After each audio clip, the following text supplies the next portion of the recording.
Ipinanganak sa isang mayamang pamilya, ngunit nagkunwaring mahirap para sa tunay na pag-ibig, hindi inakala ni Celestina na siya'y dudurugin at gagawing kasangkapan ng sariling asawa at biyenan. Nang mabunyag na ang lahat ay plano lamang upang agawin ang kanyang kayamanan. Pinili niyang hubarin ang anyo ng kahinaan at lumaban gamit ang kapangyarihang minamaliit nila. Ngunit ano ang mangyayari kapag ang babaeng itinulak sa sukdulan ang siyang magsimula ng paghuhukom? Handa ba ang mga traidor sa kapalit ng kanilang ginawa? Isang mapagpalang araw sa inyong lahat, mga minamahal naming tagapakinig. Handa na ba ang inyong mga puso para sa isang kwentong yayanig sa ating pananaw tungkol sa pag-ibig at pagtataksil? Sabi nila, ang pag-ibig ay kanlungan.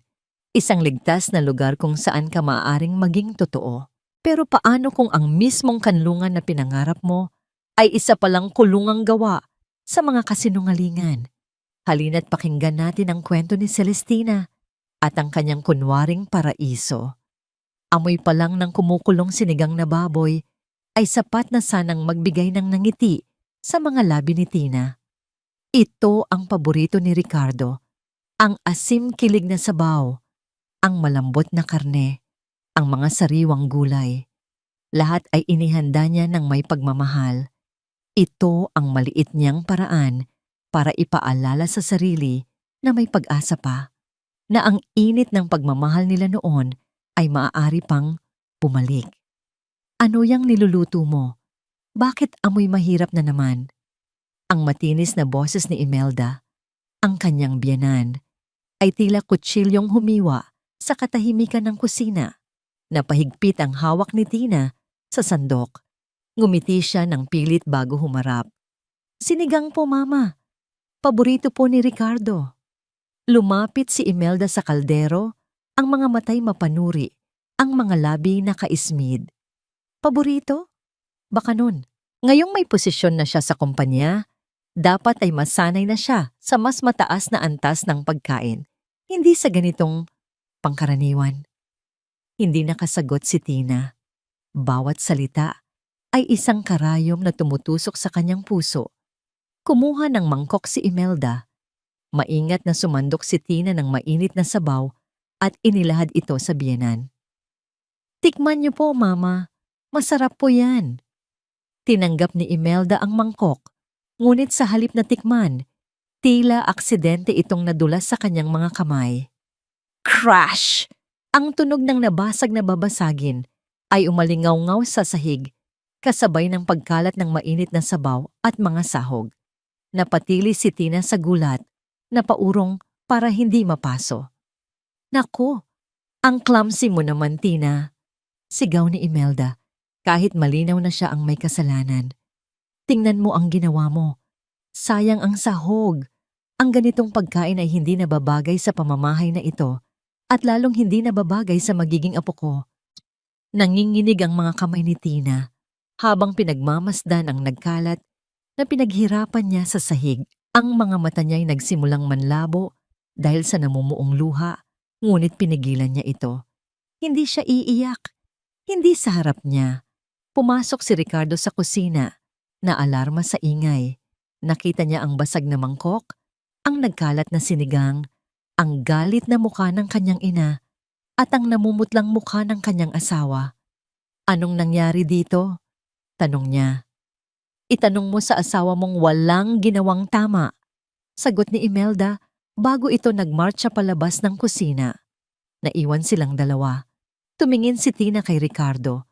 Ang mga matay nagmamakaawa. Naghahanap ng kahit katiting na pagtatanggol. Ngunit umiwas lang ito ng tingin.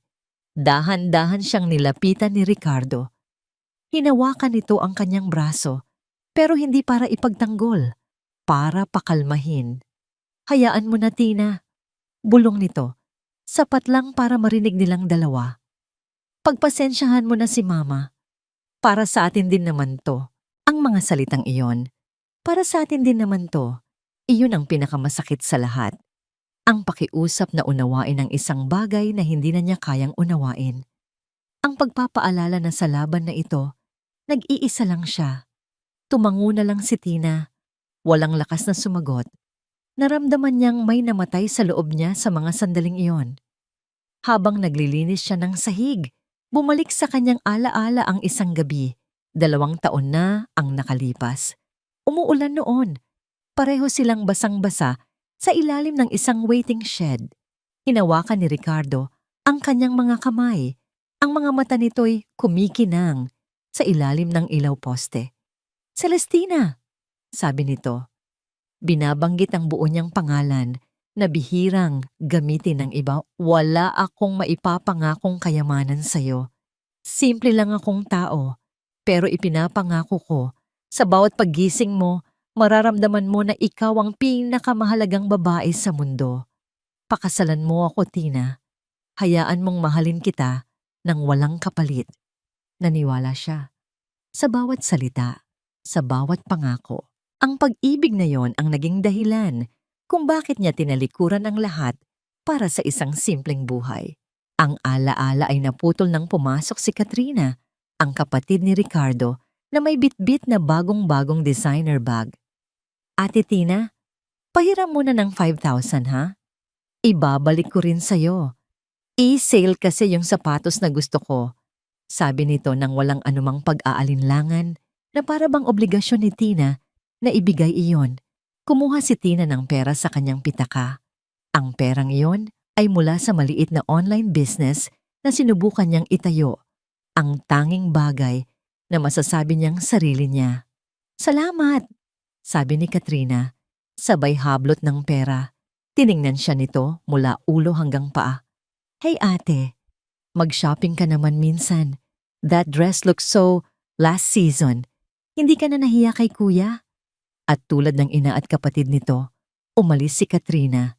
Iniwan si Tina na tila basura sa sahig ng sarili niyang pamamahay. Nang gabing iyon, hindi siya makatulog. Ang bigat sa kanyang dibdib ay tila isang malaking bato. Bumangon siya, hindi para uminom ng tubig, kundi dahil sa kakaibang pakiramdam. Nahihilo siya, nasusuka, may kaba sa kanyang dibdib. Pumasok siya sa banyo at kinuha ang isang maliit na kahon na itinago niya sa ilalim ng lababo. Isang pregnancy test kit.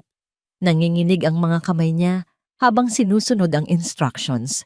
Pagkatapos, ipinatong niya ito sa ibabaw ng lababo at naghintay. Ang bawat segundo ay tila isang oras. Tumingin siya sa salamin, sa babaeng unti-unting nawawalan ng kislap sa mga mata. Ilang minuto pa. Dahan-dahan, yumuko siya para tingnan ang resulta. 2 linya, malinaw, walang duda, positibo. Isang buhay ang nabubuo sa loob niya, bunga ng pagmamahal na minsan niyang pinaniwalaan. Sa isang iglap, isang kislap ng purong kaligayahan ang bumuhay sa kanyang puso. Magkakaanak na sila. Ngunit kasabay ng kislap na yon biglang pumasok ang isang madilim at malamig na takot. Naalala niya ang mga salita ni Imelda. "Hindi na babagay sa magiging apo ko." Ang batang ito, ang anak niya. Ito na ba ang magiging susi para tuluyan siyang makontrol ng pamilyang ito? O ito na ba ang magiging dahilan para sa wakas ay lumaban siya? Hawak ni Tina ang pregnancy test kit na tila isa itong mamahaling hiyas. Sa loob ng 2 linyang iyon ay naroon ang isang pangarap at isang pangamba. Isang bagong buhay na maaaring maging tulay pabalik sa pagmamahal o isang bagong kadena na lalong magkukulong sa kanya. Pinili niyang kumapit sa pag-asa. Huminga siya ng malalim bago lumabas ng banyo. Naabutan niyang nagbabasa ng libro si Ricardo sa kanilang kama. Ang liwanag mula sa lampshade ay nagbibigay ng anino sa kanyang mukha at sa isang saglit, nakita ni Tina ang lalaking minahal niya. Tahimik, seryoso, at puno ng mga pangarap. "Ricardo," mahina niyang tawag. Nag-angat ito ng tingin at ang mga mata nito'y tila pagod. "Oh, bakit gising ka pa?" Dahan-dahan siyang umupo sa tabi nito. Hindi niya alam kung paano sisimulan. Itinago niya sa kanyang likuran ang hawak na test kit. May sasabihin ako sa'yo." Ibinaba ni Ricardo ang libro. "Mukhang seryoso yan. May problema ba? Umiling si Tina at isang maliit na ngiti ang sumilay sa kanyang mga labi. Inilahad niya ang kanyang kamay at ipinakita ang resulta. Hindi ito problema, Ricardo. Isa itong biyaya. Tinitigan ni Ricardo ang dalawang linya. Kumunot ang kanyang noo na para bang sinusubukang intindihin ang nakikita. Pagkatapos, dahan-dahan, nanlaki ang kanyang mga mata. Tumingin siya kay Tina, tapos pabalik sa test kit. Ito ba? Totoo ba to, Tina? Tumango si Tina, at sa pagkakataong ito, hindi na niya napigilan ang mga luha. Pero hindi ito luha ng kalungkutan. Ito ay luha ng saya. Magiging tatay ka na, Ricardo. Isang malawak na ngiti ang biglang pumunit sa pagod na mukha ni Ricardo. Sa isang iglap, nawala ang lahat ng pag-aalala sa mundo. Niyakap niya si Tina ng mahigpit at sa bisig ng kanyang asawa, naramdaman ni Tina ang init na matagal na niyang hinahanap. Salamat, Lord. Salamat. Paulit-ulit na sabi ni Ricardo. Ito na ang pinakamagandang balita sa buong buhay ko. Magkaka-baby na tayo, Tina. Magkakaanak na tayo. Niyakap niya ito pabalik. Isinubsob ang muka sa dibdib nito. Sana ganito na lang palagi. Sana ang kaligayahang ito ay totoo at pangmatagalan. Kinabukasan, sa hapagkainan, sabay nilang ibinalita ito kina Imelda at Katrina. Gaya ng inaasahan, naging tila isang malaking pagdiriwang ang eksena. Tumayo si Imelda, ang mukha'y nagliliwanag sa tuwa. Si Katrina naman ay nagsisigaw sa kilig. Diyos ko, magkakaapo na ako. Halos pasigaw na, sabi ni Imelda, habang papalapit kay Tina para yakapin ito. Ang yakap ay mahigpit, ngunit para kay Tina, may kakaibang lamig ito. Kailangan nating alagaan kang mabuti, Hija. Ang lahat ng nutrisyon, ang lahat ng kailangan mo, at ng baby, ako ang bahala.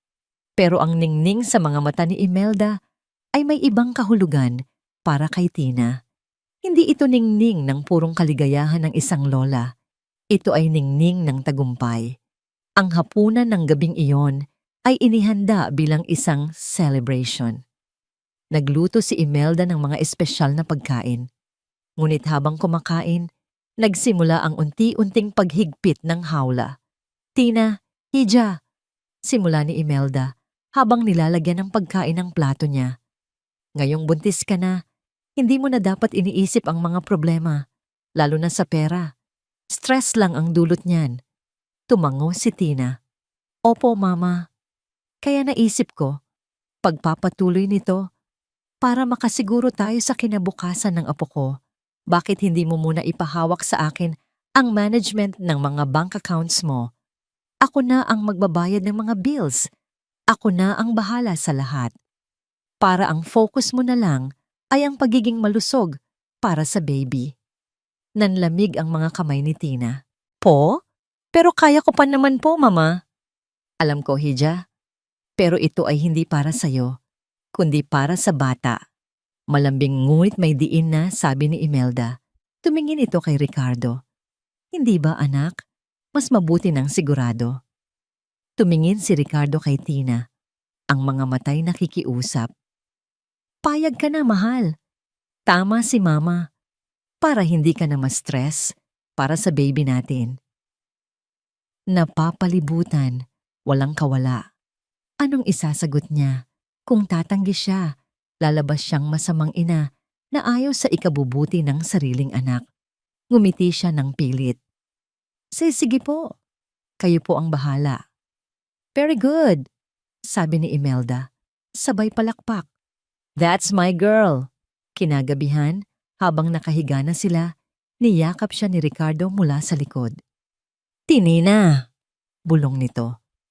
Yung maliit na mana na nakuha mo sa mga magulang mo, hindi ba't nakatenggal lang yon sa bangko?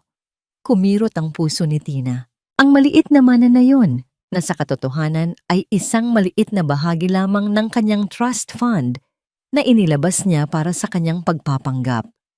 Oo, bakit? Naisip ko lang, sabi ni Ricardo, habang hinahaplos ang kanyang tiyan. Para sa future ng baby natin, bakit hindi natin i-invest? May alam akong magandang investment opportunity. Ako na ang bahala. I-authorize mo lang ako na i-manage yon para sa'yo. Ito na. Ito na ang sunod na hakbang. Naramdaman ni Tina ang pagdududa na gumagapang sa kanyang sistema. Pagkatapos ng nangyari kanina, malinaw na sa kanya ang pattern. Pag-isipan ko muna, Ricardo, sabi niya sa pinakamahinahong boses na kaya niya. Inaantok na ako. Naramdaman niya ang pag-igting ng mga braso ni Ricardo sa paligid niya bago ito muling lumuwag. Sige, basta isipin mo, para sa pamilya natin to.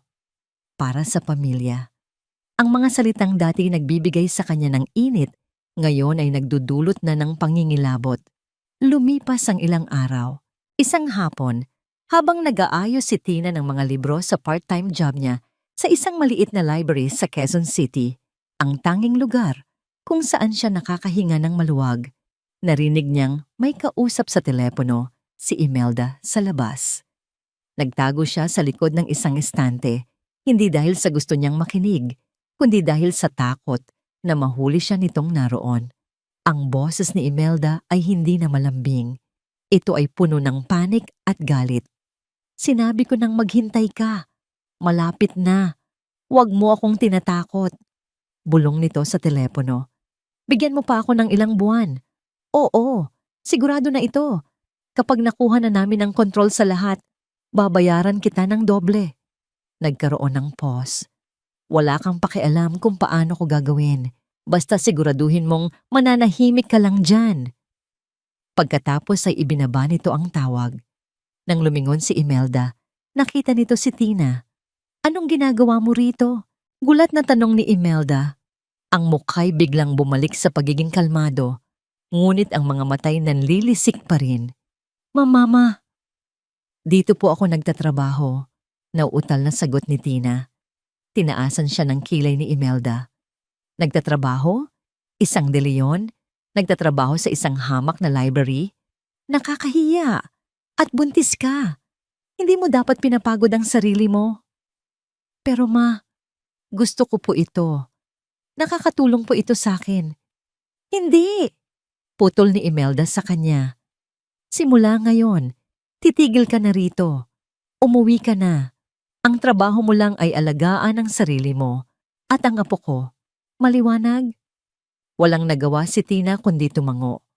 Habang naglalakad sila pa uwi, naramdaman ni Tina na isa-isang isinasara ang lahat ng pinto at bintana sa kanyang buhay. Iniiwan siyang mag-isa sa dilim kasama sila. Nang gabing iyon, hindi siya mapakali. Ang mga narinig niya, ang mga nangyari, lahat ay bumabagabag sa kanya. Bandang hating gabi, bumangon siya para uminom ng tubig. Habang pababa siya sa hagdan, narinig niya ang mahinang boses mula sa sala. Boses ni Imelda at Ricardo. Dahan-dahan siyang naglakad, nagtatago sa dilim. Sigurado ka ba dyan, ma? Paano kung hindi pumayag? Tanong ni Ricardo. Ang boses ay puno ng pag-aalinlangan.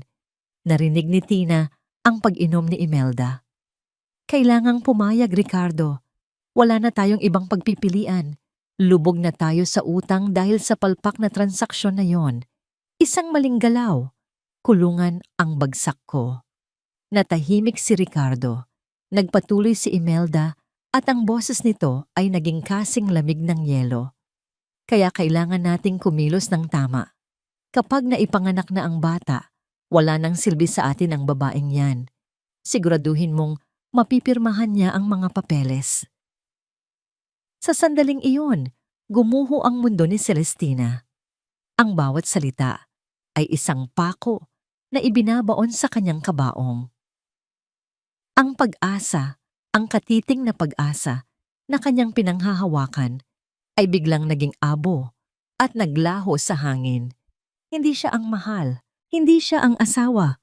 Isa lang siyang kasangkapan, isang susi. At ang kanyang anak, ang kanyang pinakamamahal na anak, ay isa lamang premyo sa kanilang masamang laro. Napatakip si Tina sa kanyang bibig para pigilan ang isang hikbi. Dahan-dahan siyang umatras pabalik sa dilim ng hagdanan. Ang puso'y basag na basag sa 1,000 piraso. Ito na. Ito na ang unang lamat. Ang lamat na hinding-hindi na kailanman maaayos pa. Ang bawat hakbang paakyat ng hagdan ay tila 1 milya ang layo. Hindi maramdaman ni Tina ang kanyang mga paa. Hindi niya marinig ang sariling paghinga.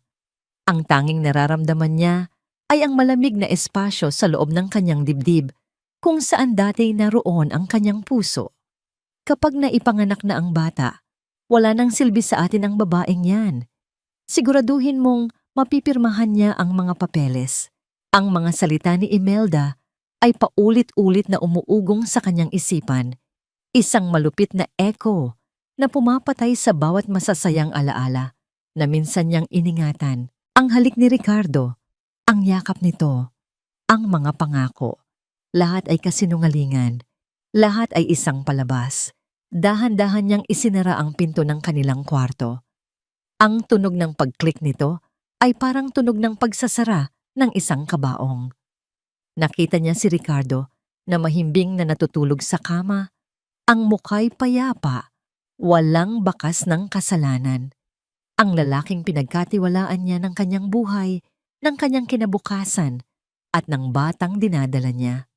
Isang mapait na ngiti ang gumuhit sa kanyang mga labi. Ang galing nilang artista. Pumasok siya sa banyo at hinarap ang salamin. Ang babaeng nakatingin pabalik sa kanya ay may mga matang basag at puno ng sakit. Isang estranghero. Sino ang babaeng ito na handang magpakamartir para sa isang pekeng pag-ibig?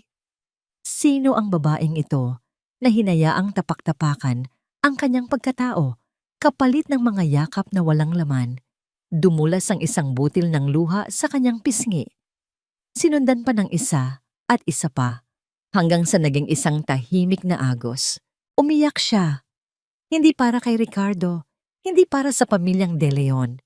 Umiyak siya para sa babaeng minsang nangarap, para sa babaeng simple at puno ng tiwala na pinatay nila ng gabing iyon. Hinawakan niya ang kanyang tiyan, ang anak niya, ang dugo at laman niya. Sila ang gustong kumuha nito? Sila ang gustong magnakaw ng kinabukasan ng anak niya? Biglang huminto ang pag-agos ng kanyang luha. Huminga siya ng malalim at sa pagbuga niya ng hangin, kasabay nitong nawala ang kahinaan. Kumuha siya ng tissue at marahas na pinunasan ang kanyang mukha. Tinitigan niya ang sarili sa salamin. Paalam, Tina. Bulong niya sa sarili. Ang boses niya ay hindi na nanginginig. Ito ay matigas, malamig, at buo. Tapos na ang pagpapanggap. Ang babaeng lumabas ng banyo ay hindi na ang asawang api.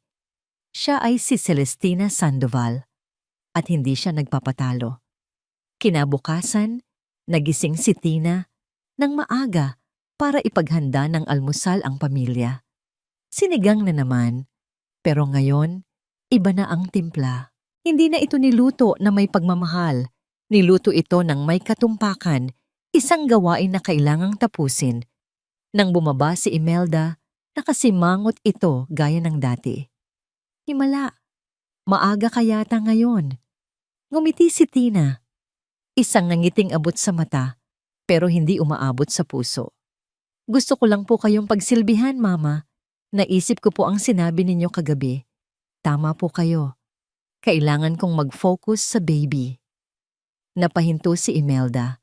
Tiningnan siya nito ng may pagdududa, pero agad ding napalitan ng kasiyahan. Ang kasiyahan ng isang predator na akala ay sumuko na ang kanyang biktima. Mabuti naman at natauhan ka na. So, tungkol sa bank accounts? Inaayos ko na po ang authorization letter, Mama. Mabilis na sagot ni Tina habang nagsasandok ng kanin. Ibibigay ko po kay Ricardo mamaya para mapirmahan. Lumabas si Ricardo mula sa kwarto, humahalakhak. Talaga mahal? Pumapayag ka na? Nilapitan siya ni Tina at inayos ang kwelyo ng polo nito. Tinitigan niya ito sa mata. Hinahanap ang kahit katiting na konsensya, pero wala siyang nakita kundi kasakiman. Oo naman, Ricardo. Para sa pamilya, di ba? Niyakap siya ni Ricardo. The best ka talaga, Tina. Pangako, palalaguin ko ang pera natin. Pinigilan ni Tina ang sarili na mandiri sa hawak nito. Alam ko, sagot niya. Alam kong gagawin mo ang nararapat. Buong araw, naging perpektong asawa si Tina. Naglaba, naglinis, sumunod sa bawat utos ni Imelda nang walang reklamo. Pinanood niya silang magdiwang ng palihim. Rinig niya ang bulungan ni na Imelda at Katrina tungkol sa mga bagong damit na bibili nila kapag nakuha na nila ang pera. Hinayaan niya sila. Hayaan silang magsaya. Mas masakit ang pagbagsak kapag nanggaling ka sa itaas. Pagsapit ng hating gabi, tahimik ang buong bahay. Siguradong tulog na ang lahat dahil sa sobrang kabusugan at kampante. Dahan-dahang bumangon si Tina. Tiningnan niya si Ricardo sa tabi niya. Tulog mantika. Walang ingay siyang lumabas ng kwarto. Ang bawat hakbang ay maingat, tila isang pusa sa dilim. Bumaba siya patungo sa bodega sa likod ng kusina. Dito nakatambak ang mga basura na dinala niya mula sa kanyang lumang apartment. Mga gamit na ayaw ipasok ni Imelda sa main house dahil baduy at luma. Binuksan niya ang ilaw. Ang amoy ng alikabok at lumang papel ay sumalubong sa kanya. Hinanap niya ang isang lumang karton na may label na college books. Sa ilalim ng mga lumang libro at notebooks, nakapa niya ang hinahanap niya. Isang maliit na kahon ng sapatos. Binuksan niya ito. Sa loob, nakabalot sa panyo, ay ang isang lumang cellphone. Isang modelo na sikat 10 taon na ang nakakaraan. Kinuha niya ito. Matagal na itong hindi nagagamit pero lagi niya itong charge bawat buwan bilang backup. Ito ang kanyang lifeline. Ito ang tanging koneksyon niya sa buhay na tinalikuran niya. Pinindot niya ang power button. Nagdasal siya. Sige na, gumana ka. Umilaw ang screen. May kaunting battery pa. Mabilis ang tibok ng puso ni Tina. Tumingin siya sa pinto ng bodega, sinisiguradong walang nakasunod. Pagkatapos, dinayal niya ang nag-iisang numero na nakasave sa SIM card. Isang ring, 2 ring. Sa pangatlong ring, may sumagot. Walang hello. Walang tanong kung sino ito. Ma'am Celestina, ang boses sa kabilang linya ay baritono, kalmado, at puno ng respeto. Matagal na po kaming naghihintay sa tawag ninyo. Napapikit si Tina nang marinig ang boses ni Ramon Aguilar. Ang kanyang tapat na kanang kamay. Ang taong nagpatakbo ng imperyo habang naglalaro siya ng bahay-bahayan. Sa tunog ng boses nito, naramdaman niya ang pagbabalik ng kanyang tunay na kapangyarihan. Ramon, sagot niya. Ang boses niya ay hindi na ang boses ng api-apihang manugang. Ito ang boses ng CEO ng Sandoval Holdings. Kumusta ang kumpanya? Matatag po, ma'am. Pero mas magiging matatag kung nandito kayo. Bakit po kayo napatawag ng ganitong oras? May problema po ba? Huminga ng malalim si Celestina. Hinaplos niya ang kanyang tiyan. Wala na akong asawa, Ramon, sabi niya ng diretso. Ang mayroon na lang ako ay mga kaaway. Natahimik ang kabilang linya ng ilang sandali. Ramdam ni Ramon ang bigat ng mga salitang yon. Naiintindihan ko po. Ano po ang utos ninyo? Gusto kong imbestigahan mo ang lahat tungkol sa pamilyang De Leon. Ang mga utang nila, ang mga kaso ni Imelda, ang lahat ng baho nila. Gusto ko ang bawat detalye sa mesa ko bago ako manganak. Masusunod po. At Ramon, dagdag ni Celestina, ang kanyang mga mata ay nanlilisik sa dilim ng bodega. Ihanda mo ang legal team. Ihanda mo ang lahat ng assets. Oras na para bawiin ang Sandoval Holdings sa pagpapanggap nito. Yes, ma'am. Welcome back. Pinatay ni Celestina ang tawag. Tinanggal niya ang baterya ng cellphone at ibinalik ito sa kahon. Paglabas niya ng bodega, hindi na siya natatakot sa dilim. Siya na ang dilim na lalamon sa kanila. Umakyat siya, pabalik sa kwarto. Nahiga sa tabi ng lalaking nagbalak na sirain siya at natulog ng mahimbing sa unang pagkakataon. Nagsimula na ang laro. At sa larong ito, Siya ang magtatakda ng mga patakaran. Ang umaga ay nagsimula sa isang pamilyar na tunog, ang matinis na boses ni Imelda na nag-uutos sa kasambahay. Para kay Celestina, ang boses na ito na dati ay nagdudulot ng takot at pagnanais na magpa-impress, ngayon ay nagsisilbi na lamang na hudyat. Hudyat na nagsimula na ang panibagong araw ng kanyang misyon. Ilang araw na ang nakalipas mula nang tumawag siya kay Ramon. Mula noon, ang bawat kilos ni Tina ay kalkulado. Ang bawat ngiti ay ensayado. Ang bawat salita ay may sukat. Hindi na siya ang asawang naghahangad ng pagmamahal. Siya na ang CEO na nagsasagawa ng due diligence bago ang isang hostile takeover. Nasa sala siya, kunwaring naglilinis ng mga alikabok sa center table. Sa ilalim ng patong-patong na magazine, maingat niyang isiniksik ang isang maliit na itim na bagay. Isang digital voice recorder na ipinadala ni Ramon, nakatago sa loob ng isang kahon ng mamahaling vitamins na regalo, kunwari ng isang lumang kaibigan. "Oh, Tina, bakit nagpapagod ka na naman dyan?" Napahinto si Tina, ngunit hindi siya lumingon agad. Huminga siya ng malalim para ayusin ang kanyang ekspresyon. Humarap siya kay Ricardo na pababa ng hagdan, bihis na bihis at amoy pabango. "Wala naman akong ginagawa, mahal," malambing na sagot ni Tina. "Gusto ko lang maging maayos ang bahay para sa atin." Lumapit si Ricardo at hinalikan siya sa noo. Ang halik na dati nagpapakilig sa kanya ay nag-iwan ngayon ng pakiramdam na parang linta sa kanyang balat. "Huwag ka nang magpakapagod," sabi ni Ricardo, sabay sulyap sa kanyang relo. "Nga pala, yung papers na iniwan ko sa bedside table, napirmahan mo na ba? Sayang kasi yung investment opportunity. Ngayon, ang deadline." Ang investment opportunity na tinutukoy nito ay ang paglilipat ng kontrol ng kanyang natitirang trust fund papunta sa joint account nila. Alam ni Tina na sa oras na pumirma siya, mawawaldas ang pera sa loob ng 1 linggo, pambayad sa mga luho ni Imelda. Hinawakan ni Tina ang kanyang sentido at umakto ng kaunting pagkahilo. Napakapit siya sa braso ni Ricardo. "Aray," daing niya. "Tina, okay ka lang?"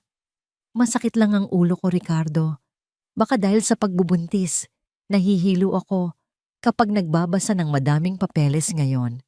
Tiningnan niya ito nang may puppy eyes. "Pwede bang bukas na lang? Ipahinga ko lang to." Nakita niya ang inis na dumaan sa mga mata ni Ricardo, pero mabilis itong napalitan ng pilit na pag-aalala. "Oo naman. Sige, magpahinga ka na muna. Pero bukas ha? Sayang talaga yon." "Pangako," pagsisinungaling ni Tina. Umalis na si Ricardo. Pagkasara ng pinto, nawala ang sakit ng ulo ni Tina. Ang natira ay ang matalas na pandinig at ang recorder na umaandar sa ilalim ng mesa. Nagtungo siya sa kusina para uminom ng tubig, pero nanatili siyang nakatayo sa may pintuan nang marinig niya ang pagpasok ni Imelda at Katrina sa sala. Naupo ang mga ito sa sofa, mismong sa tapat ng nakatagong recorder. "Mas sigurado ka ba na mabebenta natin tong bahay ng mabilis?" Boses ni Katrina. "Gusto ko na talagang lumipat sa kondo sa BGC. Nakakasawa na dito, ang luma ng amoy." Napahigpit ang hawak ni Tina sa baso ng tubig. Ang bahay na ito ay pag-aari ng pamilya De Leon. Oo, pero dito sila bumuo ng pangarap ni Ricardo. At ngayon, pinaplano na pala nilang ibenta ito? "Huwag kang atat, Katrina," sagot ni Imelda. Ang boses ay puno ng kumpiyansa. "May buyer na ako. Hinihintay ko lang na manganak ang babaeng yon. Bakit kailangan pa nating hintayin? Paalisin na natin siya ngayon." "Gaga, kailangan natin ang pirma niya para sa custody ng bata at sa transfer ng mga assets niya. Kapag nakuha na natin ang pera niya at ang bata, saka natin siya itatapon at saka natin ibebenta tong bahay para makapagsimula tayo ng bagong buhay. Buhay na walang sabit." Tumawa si Katrina. "Sabagay, Kawawa naman si Ate Tina. Akala niya yata prinsesa siya dito. Yun pala, incubator lang. Nagtawanan ng mag-ina. Ang tawa nila ay parang kuko na gumuguhit sa blackboard. Masakit sa tenga, masakit sa puso. Sa kusina, nanginginig ang buong katawan ni Tina. Hindi sa takot, kundi sa galit. Gusto niyang sumugod sa sala, isampal sa mga mukha nila ang katotohanan na kaya niyang bilhin ang buong angkan nila ng 10 beses. Pero hindi pa ngayon. Tumawa lang kayo, bulong niya sa sarili habang ang mga luha ng puot ay namumuo sa kanyang mga mata. Dahil yan na ang huling tawa ninyo. Kinabukasan, habang nasa trabaho si Ricardo at nasa spa sina Imelda at Katrina, sinimulan ni Tina ang susunod na bahagi ng kanyang plano. Pumasok siya sa bawal na kwarto, ang home office ni Ricardo na palaging nakakandado. Pero hindi nila alam, noong mga panahong masunuring asawa pa si Tina, nakita niya kung saan itinatago ni Ricardo ang duplicate key sa ilalim ng isang paso sa garden. Pumasok siya sa kwarto, amoy tabako at lumang papel. Mabilis ang kanyang kilos. Binuksan niya ang mga drawer, hinahalungkat ang mga dokumento, bills, notice of disconnection, credit card statements na puro over-limit. Nakita niya kung gaano kalala ang sitwasyon. Ang pamilyang De Leon ay hindi lang mahirap, sila ay lubog sa utang. Ang marangyang pamumuhay nila ay isang bula na malapit ng pumutok at siya ang ginawa nilang karayom para manatili itong buo. Sa ilalim ng isang tumpok ng mga papel, may nakita siyang isang kahon na gawa sa metal. Nakalak ito, pero madali lang itong buksan gamit ang isang hair clip, isang trick na natutunan niya noong bata pa siya at tumatakas sa kanyang mga bodyguards. Bumukas ang kahon. Sa loob, hindi pera o alahas ang laman. Mga sulat, mga legal na dokumento. Kinuha niya ang pinakaitaas na papel, isang sabina para kay Imelda De Leon, kaso estafa at falsification of public documents. Petsa, 5 taon na ang nakakaraan. Binasa niya ang kasunod na dokumento, isang kasulatan mula sa isang Victims Association. Hinihingi nila ang pagbabalik ng milyon-milyong pisong na-invest sa isang pekeng kumpanya na itinayo ni Imelda. Nanlaki ang mga mata ni Tina. Hindi lang pala simpleng pagka-bankrupt. Si Imelda ay isang con artist, isang kriminal. Kaya pala desperado sila. Kaya pala kailangan nila ng pera. Hindi para sa luho, kundi para hindi makulong si Imelda. Ginagamit nila si Tina bilang panakipbutas sa krimen ng ina ni Ricardo. Kinuha ni Tina ang kanyang cellphone at kinuna ng litrato ang bawat pahina. Ang bawat click ng camera ay parang tunog ng baril na ikinakasa. Biglang may naririnig siyang tunog sa labas. Ang gate, bumukas at sumara. Nandyan na sila. Mabilis na ibinalik ni Tina ang mga papel sa kahon. Nilak niya ito at ibinalik sa ilalim ng tumpok. Tumakbo siya palabas ng opisina, nilak ang pinto, at ibinalik ang susi sa garden. Hingal na hingal siyang nakarating sa kusina, sakto sa pagpasok ni Imelda sa main door. "Tina!" sigaw ni Imelda. "Nasaan ang juice ko? Uhaw na uhaw ako." Inayos ni Tina ang kanyang buhok at huminga ng malalim. "Nandyan na po, Mama. Ihahanda ako na." Habang nagtitimpla siya ng juice, naramdaman niya ang cellphone sa kanyang bulsa. Mabigat ito, pero nagbibigay ng lakas. Hawak na niya ang alas. Hawak na niya ang ebidensya na magpapabagsak sa Reyna.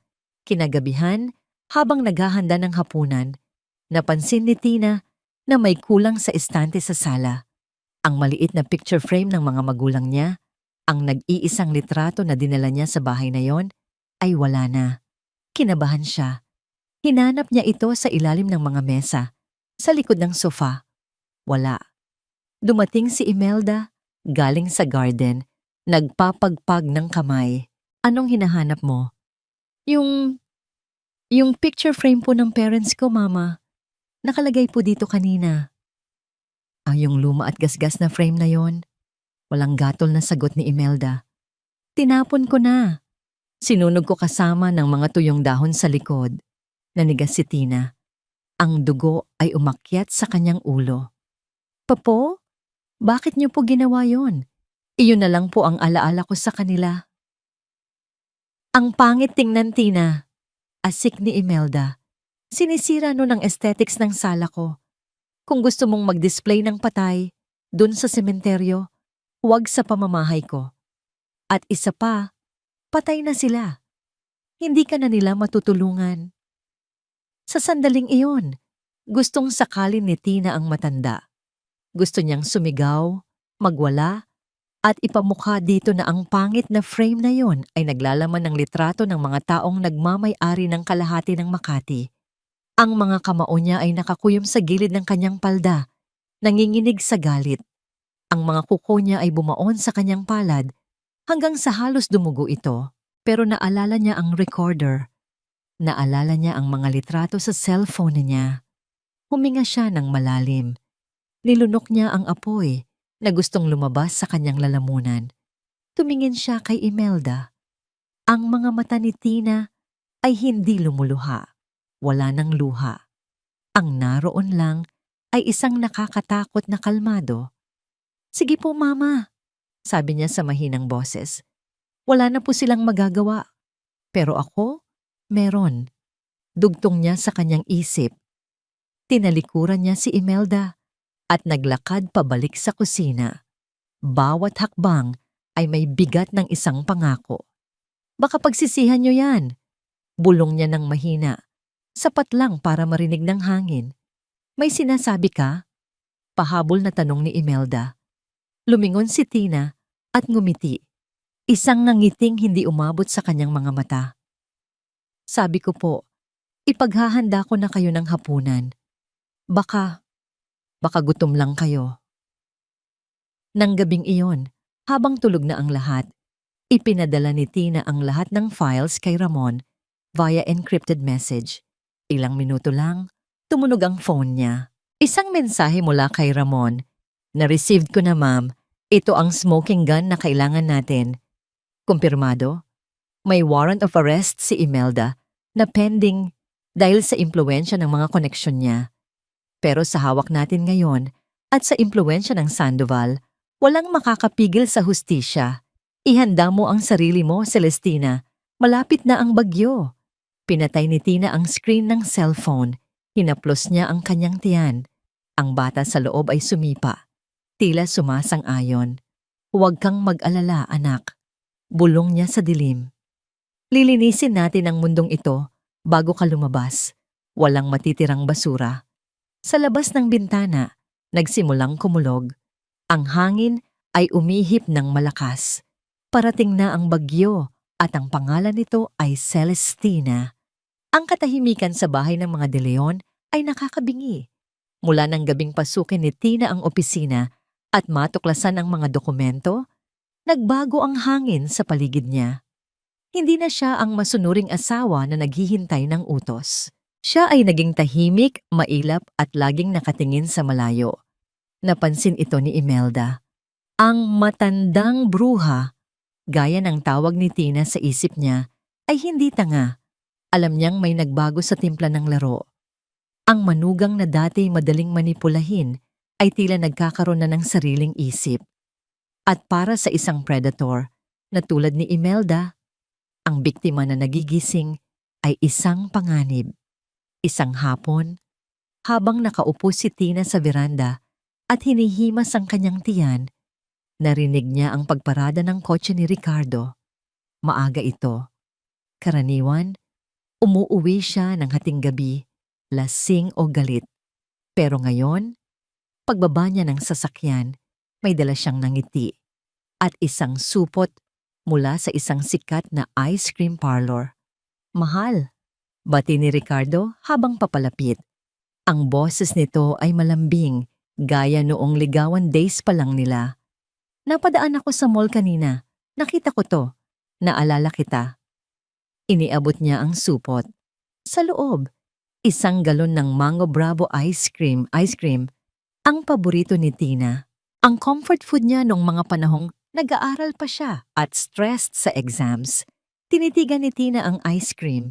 Pagkatapos, tinitigan niya si Ricardo. Sa likod ng kanyang isip, naroon ang boses ni Ramon, nagpapaalala sa mga kasalanan ng pamilyang ito. Naroon ang imahe ng supwena at mga panloloko. Pero sa harap niya, naroon ang ama ng kanyang dinadala. Ang lalaking minsan niyang pinangakuan ng in sickness and in health. Salamat, mahinang sagot ni Tina. Bakit? Bakit ang aga mo? Umupo si Ricardo sa tabi niya at hinawakan ng kanyang kamay. Ang palad nito ay mainit, pamilyar. Namiss kita, Tina. Nitong mga nakaraang araw, alam kong naging gago ako. Naging mainitin ang ulo ko. Sorry. Napakurap si Tina. Ito ang unang beses na humingi ng tawad si Ricardo matapos ang ilang buwang panlalamig. Stress lang ako sa trabaho. Mahal? Patuloy ni Ricardo at nakita ni Tina ang pagdaan ng lungkot sa mga mata nito. At sa pagkakataong ito, mukhang totoo ang lungkot. Dahil totoo naman, stress siya sa mga utang na humahabol sa kanila. Natatakot lang ako na hindi ko maibigay sa inyo ni baby ang buhay na deserve nyo. Kaya ako nagkakaganito. Kaya pinipilit kita sa mga investment. Gusto ko lang maging sigurado. Doon na naman papunta. Sa pera. Pero may bahagi sa puso ni Tina, ang bahaging tanga, ang bahaging nagmamahal pa rin, ang gustong maniwala. Paano kung totoo? Bulong ng puso niya. Paano kung biktima lang din siya ng nanay niya? Paano kung kaya pa siyang isalba? Ang pagbubuntis ay nagpapabaha ng hormones sa kanyang katawan at ang pangungulila sa pagmamahal ay isang matinding kalaban. Kumain na tayo. Yaya ni Ricardo, pinuputo lang pag-iisip ni Tina. Baka matunaw pa yan. Pumasok sila sa loob. Walang Imelda, walang Katrina. Silang dalawa lang. Kumain sila ng ice cream sa sala. Nagkwentuhan. Inungkat ni Ricardo ang mga masasayang alaala. Ang first date nila sa Intramuros. Ang pagkain nila ng street food, ang araw ng kasal nila. Tumatawa si Ricardo. At sa bawat halakhak nito, nababawasan ang bigat sa dibdib ni Tina. Unti-unti, bumababa ang pader na itinayo niya. Naalala mo nung nag-propose ako? Tanong ni Ricardo habang pinupunasan ang mantsa ng ice cream sa gilid ng labi ni Tina gamit ang kanyang hinlalaki. Ang haplos ay kuryenteng gumapang sa balat ni Tina. Oo, sagot ni Tina. Ang boses ay nanginginig. Umuulan noon.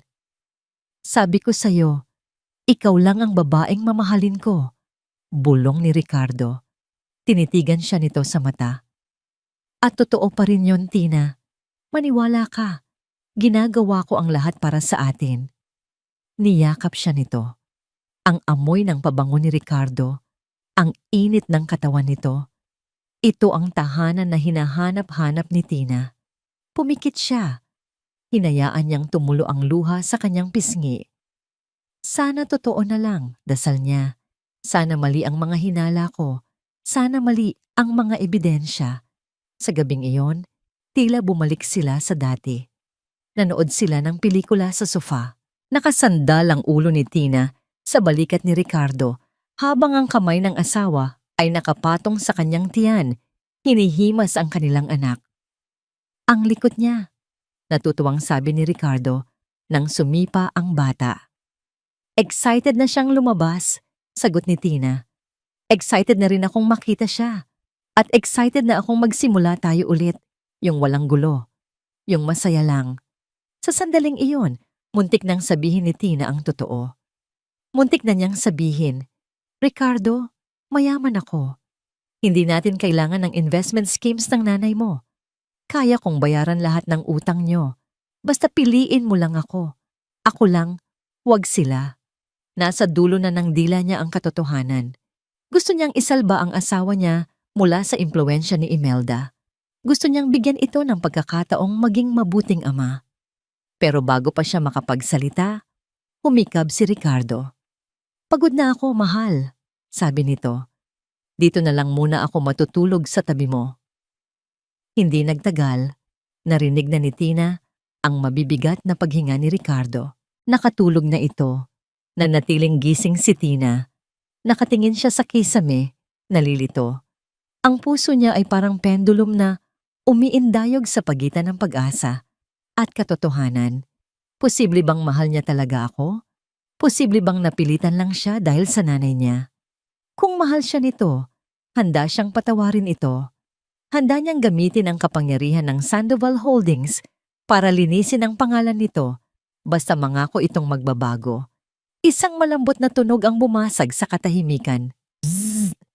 Ang cellphone ni Ricardo na nakapatong sa center table. Umiilaw ang screen sa dilim. Hindi sana ito papansinin ni Tina, pero nakita niya ang pangalan ng nag-text. Mama! Kumurap si Tina. Ang kaba sa dibdib niya ay bumalik. Dahan-dahan, maingat na hindi magising si Ricardo, inabot niya ang cellphone. Hindi ito nakalock.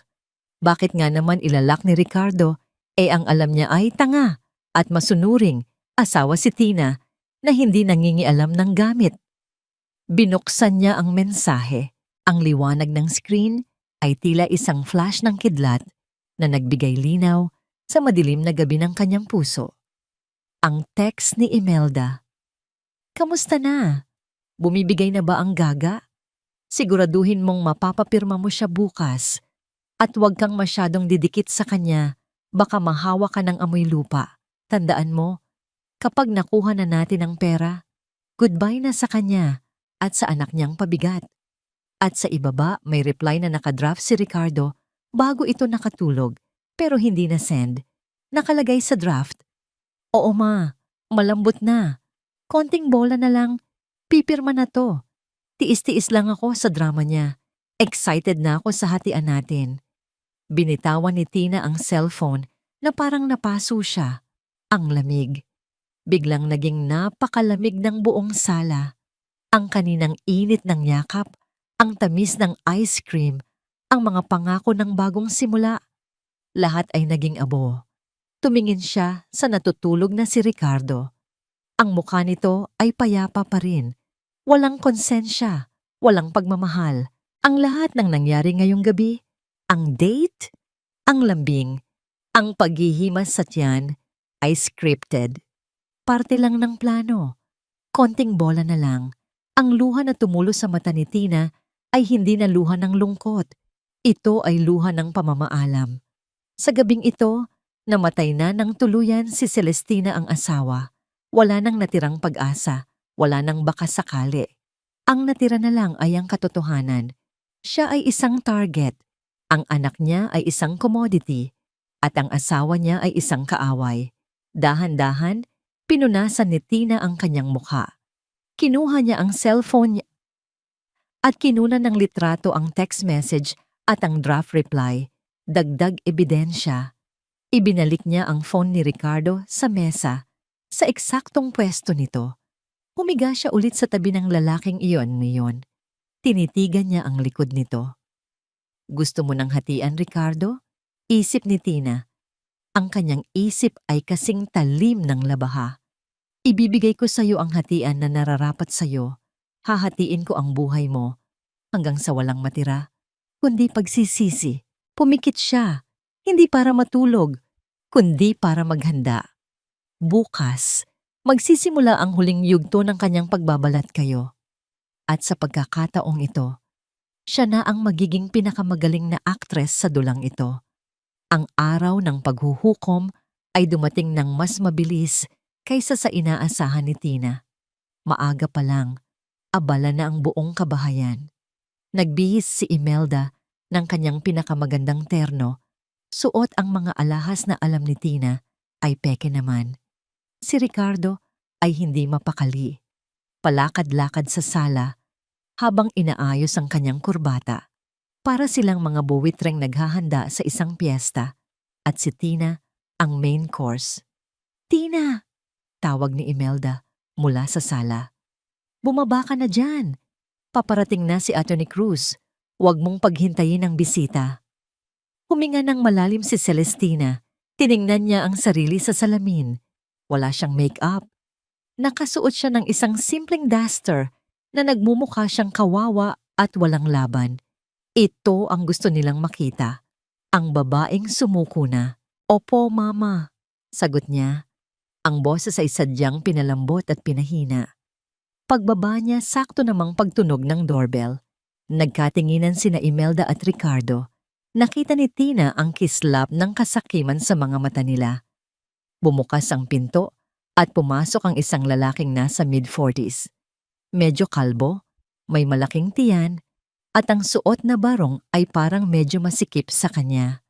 Ang kanyang nangiti ay masyadong matamis, parang asukal na may halong lason. Ito ay si Attorney Romeo Cruz. Gandang umaga po, Doña Imelda. Sir Ricardo, bati nito. Sabay bow na parang isang servant. At ito na po siguro ang misis nyo? Tumingin ito kay Tina. Nanliit ang pakiramdam ni Tina sa paraan ng pagtingin nito. Parang tinatantiya kung magkano ang halaga niya sa kilo.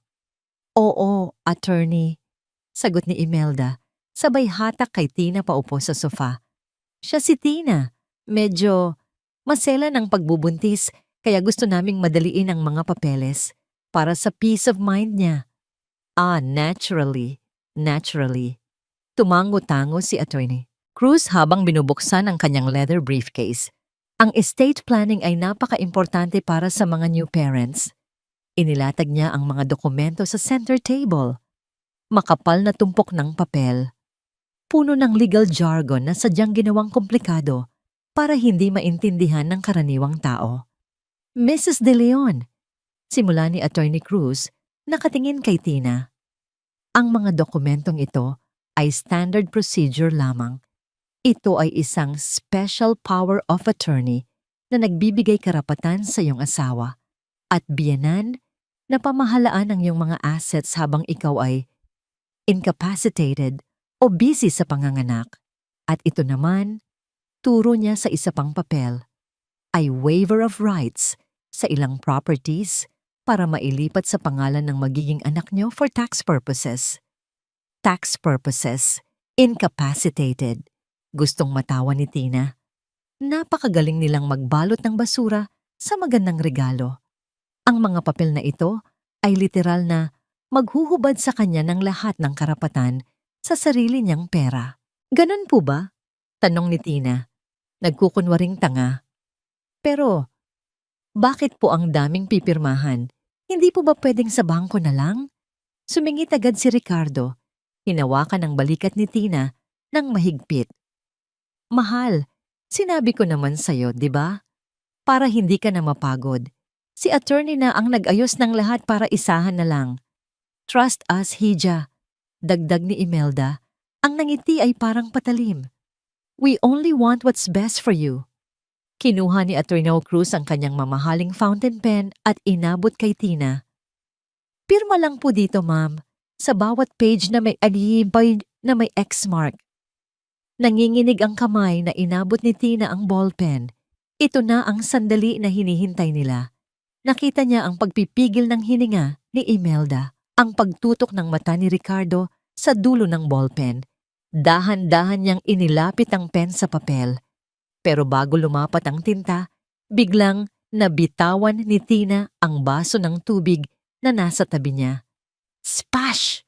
Ay, sorry po! Tili ni Tina, sabay tayo. Natabig ng kamay niya ang baso at tumapon ang tubig. Hindi sa mga dokumentong pipirmahan dahil masyadong halata kung sisirain niya yon, kundi sa bukas na briefcase ni Attorney Cruz na nasa sahig. Ang bag ko! Sigaw ni Attorney Cruz na wala ang pagiging professional. Mabilis niyang hinablot ang briefcase. Tanga talaga! Sigaw ni Imelda kay Tina. Wala ka talagang ginawang matino. Kumuha ka ng basahan, dali. Habang nagkakagulo sila, si Ricardo na pinupunasan ng mesa, si Imelda na nanggagalaiti, at si Attorney Cruz na pilit sinasalba ang mga gamit sa loob ng bag, may napansin si Tina. Habang pinupunasan ni Attorney Cruz ang loob ng briefcase, tumambad ang isang ID at isang folder na may tatak, isang logo, isang gintong timbangan na may nakapulupot na agila at sa ilalim ay ang mga letrang VNA. Vanguardia and Associates. Parang kidlat na tumama kay Tina ang memorya. Noong bata pa siya, madalas siyang maglaro sa opisina ng daddy niya. Naalala niya ang logo na yon. Iyon ang law firm na humahawak sa mga dirty works at aggressive acquisitions ng Sandoval Holdings noon. Isang subsidiary na kontrolado mismo ng pamilya niya. Bakit hawak ng chief lawyer na ito ang folder ng VNA? Sorry po talaga, sabi ni Tina. Kunwari natataranta habang inaabot ang tissue. Mag-CR lang po ako sandali. Kukuha ako ng tuwalya. Bilisan mo. Bulyaw ni Imelda. Tumakbo si Tina papasok sa powder room sa ilalim ng hagdan. Nilock niya ang pinto. Nanginginig ang mga kamay, hindi sa takot, kundi sa excitement. Binuksan niya ang kanyang hidden phone. Mabilis siyang nag-type kay Ramon. Ramon, ang abogado nila. Si Attorney Romeo Cruz. May dalang folder ng Vanguardia and Associates. Sino siya? Ang bawat segundo ay parang oras. Rinig niya sa labas ang pagmumura ni Imelda at ang pagpapaliwanag ni Ricardo kay attorney. Beep! Reply ni Ramon. Binasa ni Tina ang mensahe at napahawak siya sa lababo para hindi matumba. Ma'am Celestina, ang Vanguardia and Associates ay 100% owned ng Sandoval Holdings. Si Attorney Cruz ay isa sa mga retainer lawyers natin para sa mga low-profile cases. Hindi siya cheap, ma'am. Magaling siya magpanggap. Hawak natin siya sa leeg. Napanganga si Tina. Ang abogadong kinuha nila para lokohin siya ay empleyado-yado din niya. Nag-vibrate ulit ang phone. Isa pang text mula kay Ramon. Tatawagan ko siya ngayon din. Bumalik ka dyan at umakto ng normal. Within 2 minutes, kakampi na natin siya. Let him gather the evidence for us legally. Enjoy the show, ma'am. Napangiti si Tina. Isang tunay na ngiti. Ang tadhana nga naman, minsan ay may sense of humor. Ang akala nilang alas ay isa palang patibong na sila mismo ang nagdala sa loob ng bahay. Huminga siya ng malalim, inayos ang buhok, at flinu siyang inidoro para kunwari ay gumamit siya. Paglabas niya, kalmado na ang lahat. Nakaupo na ulit si Attorney Cruz, pinupunasan ang kanyang salamin. Medyo basa ang kanyang barong pero nakangiti pa rin ito. Pasensya na po talaga, attorney, sabi ni Tina. Umupo ulit sa pwesto niya. Okay lang, Mrs. De Leon. Accidents happen, sabi ni Attorney Cruz. Biglang tumunog ang cellphone ni Attorney Cruz. Isang seryosong ringtone. Excuse me po, kailangan ko lang sagutin ito. Emergency sa opisina. Paalam ni Cruz. Tumayo ito at lumayo ng kaunti, papunta sa may bintana. Pinanood ni Tina ang likod ni Attorney Cruz. Nakita niya ang pagtango nito. Nakita niya ang biglang pagtuwid ng tayo nito. Ang dating slouching posture ng isang corrupt lawyer ay biglang naging tindig militar. Yes, sir. Opo. Naiintindihan ko po. Masusunod. Yes. Ma'am Celestina? Opo. Nang lumingon si Attorney Cruz, nagtama ang paningin nila ni Tina. Wala na ang mapangutya at manlolokong tingin kanina. Ang nakita ni Tina ay takot, respeto, at pagkilala. Alam na niya. Bahagyang tumango si Attorney Cruz kay Tina. Isang maliit na tango na silang dalawa lang ang nakapansin. Bumalik si Cruz sa mesa. Iba na ang aura nito. Mas formal, mas seryoso. Oh, attorney, okay na ba? Pirmahan na natin? Atat na tanong ni Imelda. Ngumiti si Attorney Cruz kay Imelda. Opo, Doña Imelda. Pirmahan na natin. Tumingin siya kay Tina at inabot ang ballpen ng may 2 kamay. Tanda ng respeto. Ma'am, pakipirmahan na po. Huwag po kayong mag-alala. Sisiguraduhin kong nasa tamang kamay ang lahat. Naintindihan ni Tina ang ibig sabihin nito. Ang mga dokumentong ito ay magiging ebidensya ng coercion at fraud. Kinuha ni Tina ang ballpen.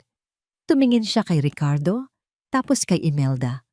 Para sa pamilya, sabi niya ng may diin. Para sa pamilya, sagot ni Ricardo.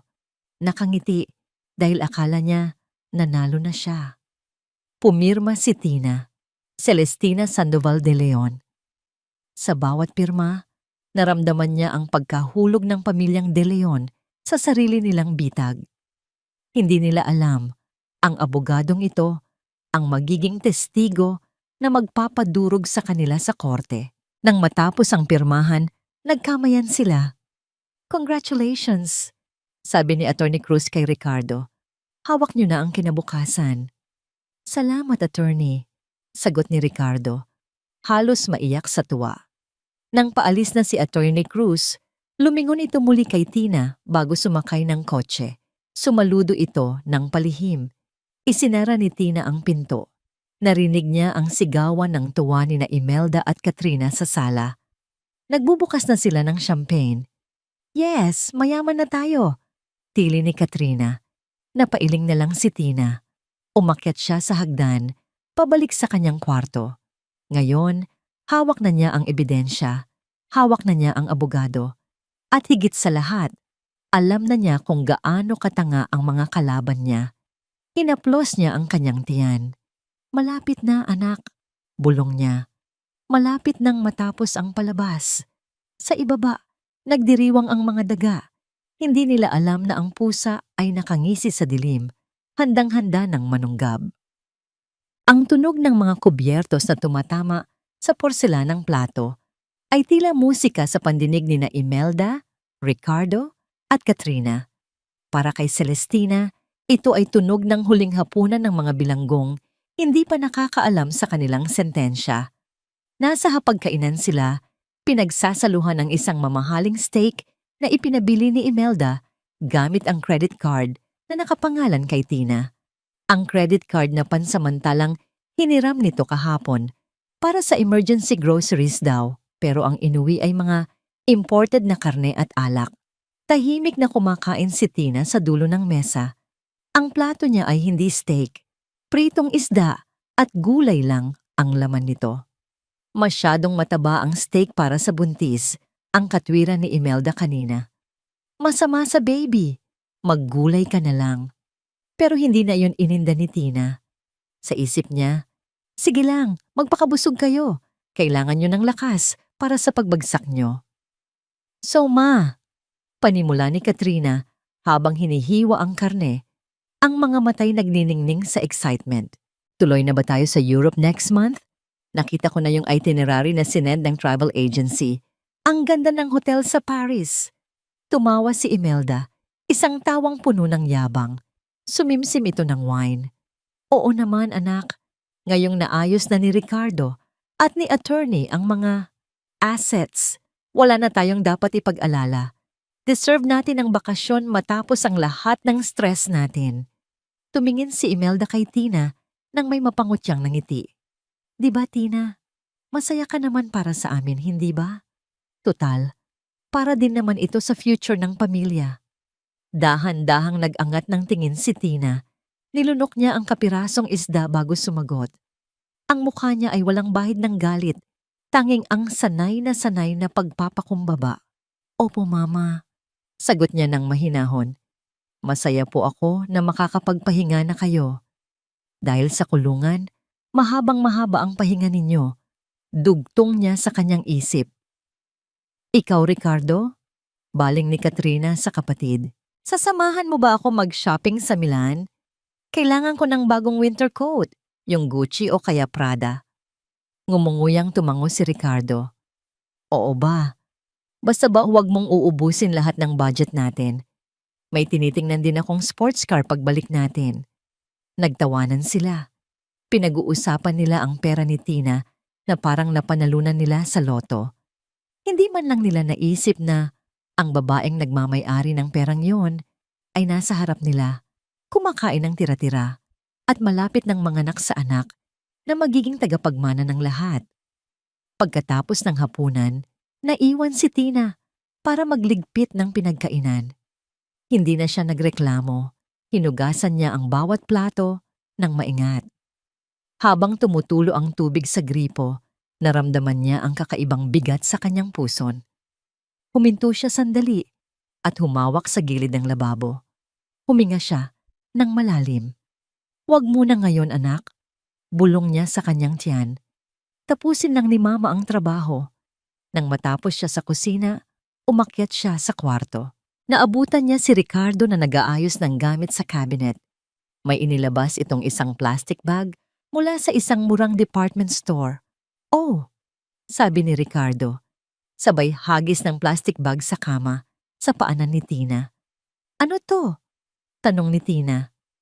"Damit, para sa panganganak mo," sagot ni Ricardo nang hindi tumitingin. "Bumili na ako kanina habang pauwi. Sayang naman kung gagamitin mo pa yung mga magaganda mong damit sa ospital. Madudumihan lang ng dugo at kung ano-ano. Yan na lang suotin mo. Mura lang yan sa Divisoria." Binuksan ni Tina ang plastic. Sa loob ay isang manipis na duster na kulay kupas na asul. Ang tela ay magaspang. Halatang madaling mapunit. Napatingin siya sa asawa niya. Kanina lang, pinag-uusapan nila ang Gucci at Prada at sports car. Pero para sa asawang manganganak sa panganay niya, ang kaya lang ibigay ay duster na wala pang 100 piso. Ito ang halaga niya sa kanila. Mas mababa pa sa basahan. Naramdaman ni Tina ang pagkirot ng puso niya. Pero sa pagkakataong ito, hindi na ito sakit ng pagkaawa sa sarili. Ito ay sakit na nagpapaliyab sa kanyang galit. Tinanggap niya ang duster at niyakap ito. "Salamat, Ricardo," sabi niya. Bagay na bagay ito sa okasyon. Bagay na bagay ito bilang costume ng isang api. Para mas lalong magmukhang demonyo kayo sa paningin ng mundo. Isip niya. "Matutulog na ako," sabi ni Ricardo, humihikab. "Huwag kang malikot ha. Kailangan ko ng energy bukas. May meeting ako sa mga investors." Investors. Ibig sabihin, ang mga kalaro niya sa sugal. Tumalikod na si Ricardo at nagtalukbong ng kumot. Hindi nahiga si Tina. Sa halip, kinuha niya ang duster at lumabas ng kwarto. Dahan-dahan siyang naglakad patungo sa kabilang dulo ng hallway sa kwartong inilaan para sa baby. Binuksan niya ang pinto. Madilim sa loob. Tanging ang liwanag ng buwan mula sa bintana ang nagbibigay ilaw. Ang nursery na ito ay si Tina mismo ang nag-ayos. Walang itinulong sina Imelda o Ricardo. Siya ang nagpintura ng mga pader ng kulay pastel blue. Siya ang nagbuo ng crib. Siya ang nagtahi ng mga kurtina. Ito lang ang lugar sa bahay na ito na puno ng pagmamahal. Umupo siya sa rocking chair, sa tabi ng crib. Hinaplos niya ang malambot na kutsyon. "Anak," bulong niya sa katahimikan. "Pasensya ka na ha. Pasensya ka na kung dito ka ipinaglihi, kung sa ganitong pamilya ka napunta." Naramdaman niya ang pagsipa ng bata. Malakas. Napangiti si Tina habang tumutulo ang luha sa kanyang pisngi. "Huwag kang mag-alala. Hindi ka magiging katulad nila. Hindi ka lalaking sakim. Hindi ka lalaking manloloko. Palalakihin kitang matapang at marunong magmahal." Tumingin siya sa bintana, sa mga ilaw ng lungsod sa malayo. Sa kung saan, naroon ang building ng Sandoval Holdings, ang tunay niyang kaharian. "Bukas," sabi niya, "o sa makalawa, aalis na tayo dito. Hindi na tayo babalik. Iiwan natin ang impyernong ito." Tumayo siya para ayusin ang mga nakatuping lampin sa ibabaw ng cabinet. Bigla, naramdaman niya ulit ang sakit. Pero ngayon, hindi na ito simpleng bigat lang. Para itong kidlat na tumama sa kanyang balakang at gumapang pababa. "Ah!" Napasigaw si Tina at napakapit sa gilid ng crib. Nanlaki ang mga mata niya. Ang sakit ay matalas, tumatagos, at pagkatapos, naramdaman niya ang pagdaloy ng mainit na likido sa kanyang mga hita. Pumutok na ang panubigan, nanginginig ang mga tuhod niya, napaupo siya sa sahig. Heto na ang oras. "Ricardo?" Tawag niya, pero mahina lang ang boses na lumabas. Kailangan niyang tumayo. Kailangan niyang humingi ng tulong, kahit sa mga kaaway niya, dahil hindi niya kayang ilabas ang batang ito ng mag-isa. Pinilit niyang tumayo, kumakapit sa pader. Ang bawat hakbang ay parusa. Ang pawis ay nagsimulang tumulos sa kanyang noo. Binuksan niya ang pinto ng nursery at sumigaw ng buong lakas. "Ricardo! Mama!" Ilang saglit ng katahimikan. Pagkatapos, narinig niya ang kalabog mula sa kwarto nila.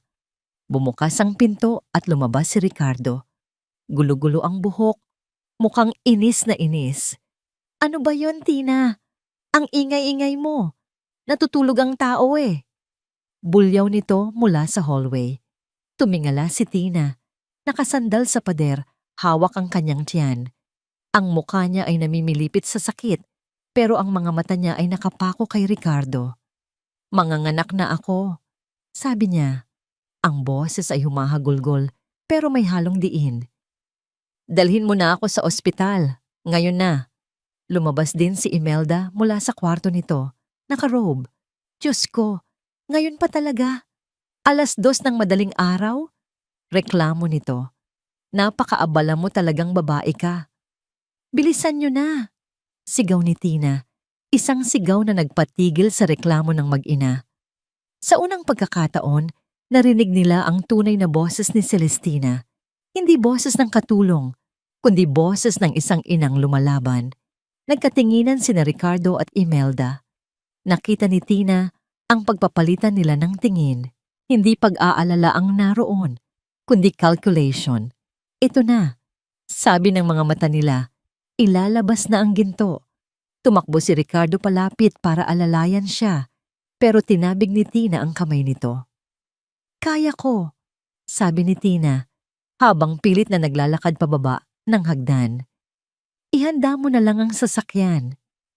Habang bumababa siya, bawat baitang ay tila isang hakbang papalayo sa kanyang nakaraan. Ang sakit ng panganganak ay wala kumpara sa sakit ng pagtataksil, at ang sakit na yon ang magiging gasolina niya. Nasa isip niya ang plano.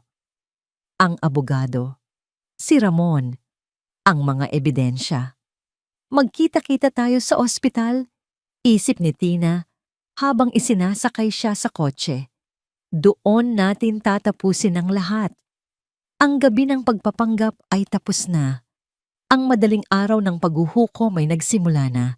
Ang bawat lubak sa kalsada ay parang libu-libong karayom na tumutusok sa likod ni Celestina. Bawat preno ng sasakyan ay isang alon ng sakit na bumabalot sa kanyang buong katawan. Nakakapit siya sa handle ng pinto. Ang mga buto sa kanyang daliri ay kulay puti na sa higpit. Ang bawat paghinga niya ay isang laban. "Ricardo, bilisan mo!" Sigaw ni Imelda mula sa passenger seat, hindi dahil sa pag-aalala kay Tina, kundi dahil sa pagkainip. "Para kang pagong magmaneho. Baka sa kotse pa yan, manganak. Ang laking abala." "Ginagawa ko na, ma." Pabalik na sigaw ni Ricardo. Ang mga matay salitan na tumitingin sa daan at sa rearview mirror kung saan nakikita niya ang namimilipit na asawa. "Traffic kasi." Hindi na sumagot si Tina. Itinuon niya ang lahat ng kanyang lakas sa paghinga, sa pagkontrol sa sakit. "Hinga, Celestina. Hinga. Para sa anak mo." Nang sa wakas ay marating nila ang emergency entrance ng St. Luke's Medical Center sa Global City, may mga nurse na agad na sumalubong sa kanila na may dalang wheelchair. Tila inaasahan na ang pagdating nila. "Mrs. Sandoval, this way po," sabi ng isang nurse. "De Leon," mabilis na pagtatama ni Tina. Habang inaalalayan siya paupo. "De Leon po ang apelyido ko." Nagkatinginan ang mga nurse, ngunit tumango na lang at mabilis siyang isinakay papasok. Naiwan ang nagtatakang sina Imelda at Ricardo. "Paano nila nalaman na darating tayo?" tanong ni Ricardo sa ina. "Ewan ko. Baka may tumawag na kapitbahay," sagot ni Imelda. Iwinawaksi ang isipin. Ang importante, nandito na tayo. "Ricardo, itanong mo agad kung magkano ang private room. Baka pwede sa ward na lang para makamura. Tutal, manganganak lang naman." Sa loob ng labor room, nag-iisa si Tina kasama ang mga medical staff. Ang sakit ay dumarating na tila alon. Paunti-unting bumubuo. aakyat sa sukdulan at dahan-dahang huhupa para lang maghanda sa susunod na mas malakas na pag-atake. Pumasok si Ricardo, nakasuot ng hospital gown. Naupo ito sa tabi niya at hinawakan ang kanyang kamay. Ang hawak ay maluwag at malamig. "Kaya mo yan, mahal," sabi nito. Pero ang mga mata ay hindi sa kanya nakatingin, kundi sa orasan na nakasabit sa pader. Bawat 5 minuto, sumusulyap ito. "Ricardo," daing ni Tina. Humihigpit ang hawak sa kamay nito. "Bakit? Tatawag na ba ako ng doktor?" "Tubig." Tumayo si Ricardo para kumuha ng baso. Habang nakatalikod ito, nakita ni Tina na kinuha nito ang cellphone sa bulsa, hindi para tumawag ng tulong, kundi para i-check ang stock market. Sa sandaling iyon, binitawan ni Tina ang kamay ni Ricardo sa kanyang isip. "Nag-iisa ka sa laban na, to Celestina," sabi niya sa sarili. "Ikaw at ang anak mo lang." Nang bumalik si Ricardo, umiling na lang siya. "Huwag na, okay na ako." Lumipas ang mga oras na parang walang katapusan. Ang sakit ay nagiging halos hindi na makayanan. May mga sandaling gusto na niyang sumuko, gusto na niyang ipaubaya ang lahat sa kadiliman. Pero sa tuwing nararamdaman niya ang paggalaw ng bata sa loob niya, bumabalik ang kanyang lakas. "Hindi para sa akin to," isip niya habang umiiri. "Para sa'yo to, anak. Para sa kalayaan mo." Ang mukha ni Ricardo ay hindi na niya tinitingnan. Sa halip, ang ipinipinta niya sa kanyang isipan ay ang mukha ng kanyang mga magulang. Ang mukha ni Ramon, ang logo ng Sandoval Holdings, ang imahe ng kinabukasan. Isang kinabukasan na walang De Leon na nakapaligid. Bawat pag-iri ay para sa hustisya. Bawat sigaw ay para sa paglaya. "Isa pa, ma'am, malapit na," sabi ng doktor. "I see the head." Tumingin si Tina sa kisame. Ang mga luha at pawis ay magkahalo na sa kanyang mukha. Ginamit niya ang lahat ng natitirang lakas sa kanyang katawan. Isang huling, malakas na sigaw na yumanig sa buong silid. At pagkatapos, katahimikan. Sinundan ng isang manipis, ngunit malakas na tunog. Ang unang iyak ng kanyang anak. Parang musika na nagpawis sa lahat ng sakit. Parang ulan na naghugas sa lahat ng dumi ng nakaraan. Nawala ang pagod. Nawala ang galit. Ang natira lang ay ang purong, walang kapantay na pagmamahal. "It's a boy!" Masayang anunsyo ng doktor. "A healthy baby boy." Dahan-dahang inilapag ng nurse ang maliit na sanggol sa dibdib ni Tina. Ang balat nito ay mamula-mula pa, ang mga matay nakapikit. Napakaliit, napaka-inosente.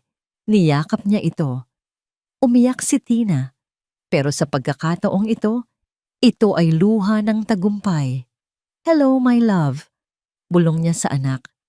"Welcome to the world. Ako ang mommy mo." Sa gilid, nakatayo si Ricardo. Nakangiti ito, pero ang ngangiti ay hindi abot sa mata.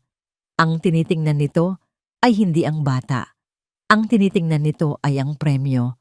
Ilang oras ang lumipas. Nailipat na si Tina sa isang private recovery room. Isang bagay na ikinagalit ni Imelda pero wala itong nagawa dahil hospital policy daw para sa mga bagong panganak. Payapa ang paligid. Mahimbing na natutulog ang kanyang anak sa bassinet sa tabi ng kama. Hawak ni Tina ang maliliit nitong daliri. Ninanamnam ang bawat sandali. Sa wakas, naramdaman niya ang kapayapaan. Pero alam niyang ang kapayapaang ito ay panandalian lamang. Ang tunay na laban ay magsisimula na. Bigla, bumukas ng malakas ang pinto. Walang katok, walang paalam. Pumasok si Imelda. Ang muka ay parang general na susugod sa giyera. Kasunod niya si Ricardo na umiiwas ng tingin. Sa likod nila, si Katrina na abala sa pag-text sa cellphone. At sa huli, si Attorney Romeo Cruz bit-bit ang kanyang leather briefcase. Napahigpit ang hawak ni Tina sa kumot. Heto na sila.